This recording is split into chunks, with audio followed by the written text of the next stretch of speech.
नमस्कार, मी गीतांजली केकरे group of media channel मध्ये आपलं सहर्ष स्वागत करते।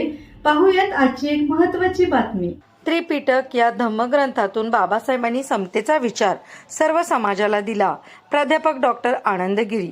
आपटी येथे भारतरत्न डॉक्टर बाबासाहेब आंबेडकर यांच्या 135व्या जयंतीनिमित्त प्राध्यापक डॉक्टर आनंद गिरी बोलत असताना त्यांनी त्रिपिटक या धर्मग्रंथामधून बाबासाहेबांनी समतेचा विचार सर्व समाजाला दिला, तसेच पंचशील तत्वे व अष्टांग मार्ग या विचाराचा प्रत्येक व्यक्तीने स्वीकार केला तर आदर्श समाज निर्माण होईल असे मत व्यक्त केले।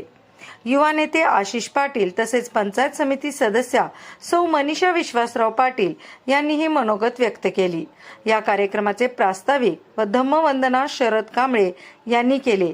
यावेळी विक्रमसिंह पाटील, सतीश पाटील, आकाश कांबळे, विजय कांबळे, अमर कांबळे, प्रथमेश कांबळे, सरपंच सुप्रिया कांबळे इत्यादी उपस्थित होते। त्याचबरोबर बौद्ध बांधव ग्रामस्थही उपस्थित होते।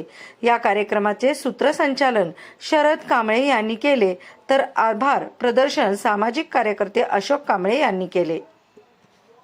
ग्रुप ऑफ मीडिया चॅनलला लाईक करा, सबस्क्राईब करा आणि शेअर करा।